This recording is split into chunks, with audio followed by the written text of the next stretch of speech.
का शांत बसायचं आणि सहन करायचं तिने? काही चुकीचं बोलली नाहीये ती. आणि एवढ्याशा शुल्लकशा चुकीसाठी तू आम्हाला दुसऱ्यांच्या घरी जाऊन राब राबायला लावणार? छोटीशी क्षुल्लक चूक. नाही नाही, ठीक आहे ना, मग आत्ता तू जे वागतेस ना ते चुकीचं आहे. मी काय चूक केली? सांगते ना. अरे जो माणूस या जगात अस्तित्वातच नाहीये त्याचा शोध घेताय तुम्ही लोक. आता या सगळ्याचा हिच्यावर काय परिणाम होणार ते सुद्धा माझ्या अनिकाला डावलून तिच्या मनाला काय यातना होत असतील याचा कधी विचार केलेस? हे चुकीचं नाहीये का? आणि जर समजा आम्ही याच्याबद्दल तुला जाब विचारला तर त्याच्यावर चिडून रागावून तू आम्हाला शिक्षा करणार, घराच्या बाहेर काढणार आणि एवढंच कमी की काय म्हणून दुसऱ्यांच्या घरी जाऊन राबायला लावणार. हे पण चुकीचंच आहे ना. आता ह्या एवढ्या सगळ्या गोष्टी मी तुला स्वतःहून सांगते. मला माहिती आहे तुझ्या मनात काय काय येत असेल, पण तरी त्याची तमा न बाळगता त्याची फिकीर न करता मी आज जे काही बोलणार आहे ना ते एकदम स्पष्टपणे बोलणार आहे. जे काही असेल ते सत्यच सांगणार आहे. आणि सत्य हेच आहे की जी मुलगी जिवंत असण्याची शक्यता सुद्धा नाहीये ना तिची तुम्ही वाट बघताय. कामिनी गप्प बस तू.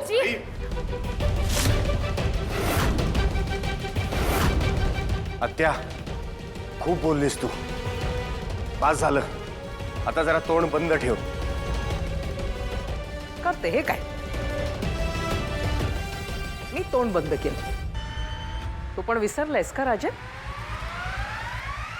आठवतंय का तुम्हाला? आठवत नसेल तर आठवण करून देते. 6 महिन्यांपूर्वी तुम्ही मला एक गोष्ट सांगितली होती. येत्या 6 महिन्यांच्या आत तुला तुझी मोठी नात ती सापडली आणि जर का ती सापडली नाही आणि आली नाही तर या प्रॉपर्टीचा 100% हिस्सा अनिकाच्या नावे होईल. मान्य? मला ही अट मान्य आहे. तुम्ही दोघांनी ठरवलं होतं की त्या नातीचा तुम्ही शोध घेणार आहात आणि जर का समजा तुझी ती नात, मोठी नात तुला सापडली नाही तर तू ही सगळी प्रॉपर्टी माझ्या अनिकाच्या नावे करून देणार आहेस. आठवते? 6 महिन्यातले बरेच महिने निघून गेलेले आहेत. आता फक्त काही दिवसांचा काळ शिल्लक आहे. आता मला सांगा, या काही दिवसांच्या काळात तुझी ती मोठी नात जिची तू वाट बघतेस ती परत येणार आहे का?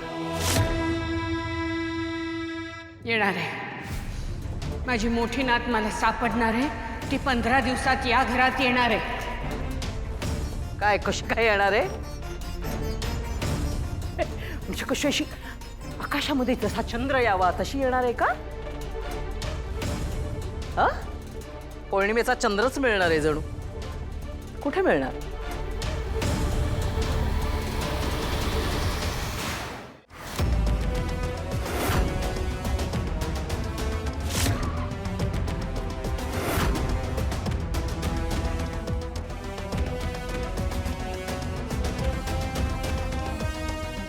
जयंतराव, बरं झालं आलात. नाही म्हणजे आत्ताच उद्घाटन झालंय, पण सगळे तुमची वाट पाहत आहेत. या ना या. भावना,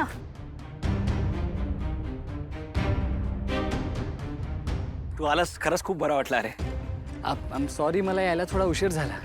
अरे नाही नाही, काही हरकत नाही. But congratulations. तुम्ही या ना, बसा ना. भावना, बरं तुम्ही बसा, मी सांगते. ये बस बस बस. जयंत तिथे कसा काय आला? जानू आपल्याला इथे थांबता येणार नाही. आपल्याला निघावं लागेल. चल.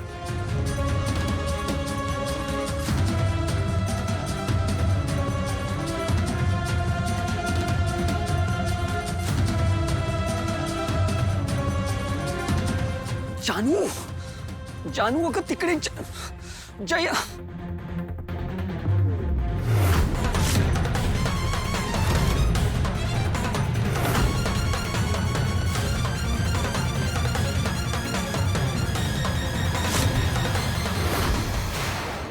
कामिनी आजी, अन्नपूर्णा आजींचा विश्वासच त्यांच्या नातीला या घरात परत घेऊन ये. ए भिक्कारडे, हो भिक्कारडी, तुला कोणी विचारलंय तुझा या सगळ्याशी काही संबंध आहे का? वहिनी, दिलेल्या शब्दाला जागणं हा अन्नपूर्णा देवींचा नावलौकिक आहे. आणि यानंतर आता तुला पुढच्या 15 दिवसात मेलेल्या नातीच्या स्मृती विसरून, तिची आठवण विसरून तू तुझं सगळं या नातीला सुपूर्द करशील, जिवंत नातीच्या.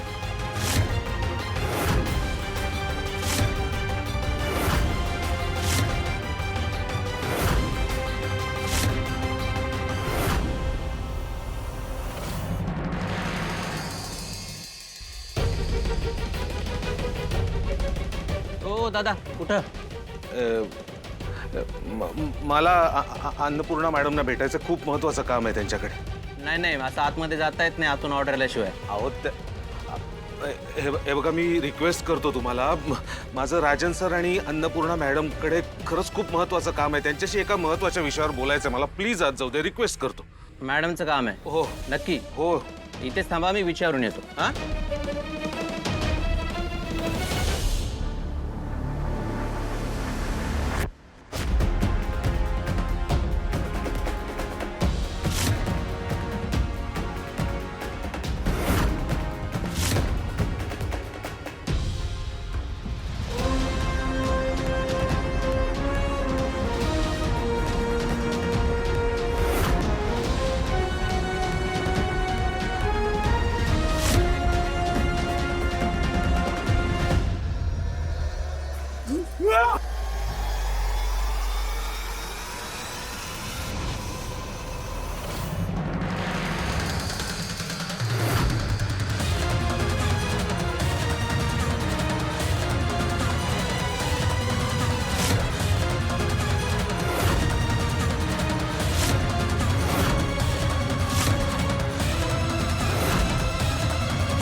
बस कामिनी, बस. तोंड बंद कर तू कामिनी. माझी नात जिवंत आहे, ती मरूच शकत नाही. हेच वहिनी, मी हेच म्हणते की तुला वेड लागले. बरं ठीक आहे, काही काळासाठी मी तुझ्या वेडामध्ये सामील होते. मी मान्य करते की त्या दोघी जिवंत आहे, थोड्या वेळासाठी का होईना. पण मग मला सांग वहिनी, की त्या दोघी जर जिवंत असतील तर त्या आत्ता इथे तुला भेटायला का नाही आल्या? त्या इथे असायला हवे होते ना. मला सांग, कुठलीही बाई, ती आणि तिची मुलगी, त्यांचं स्वतःचं घर असताना आपलं घर सोडून दुसरीकडे राहणं का पसंत करतील?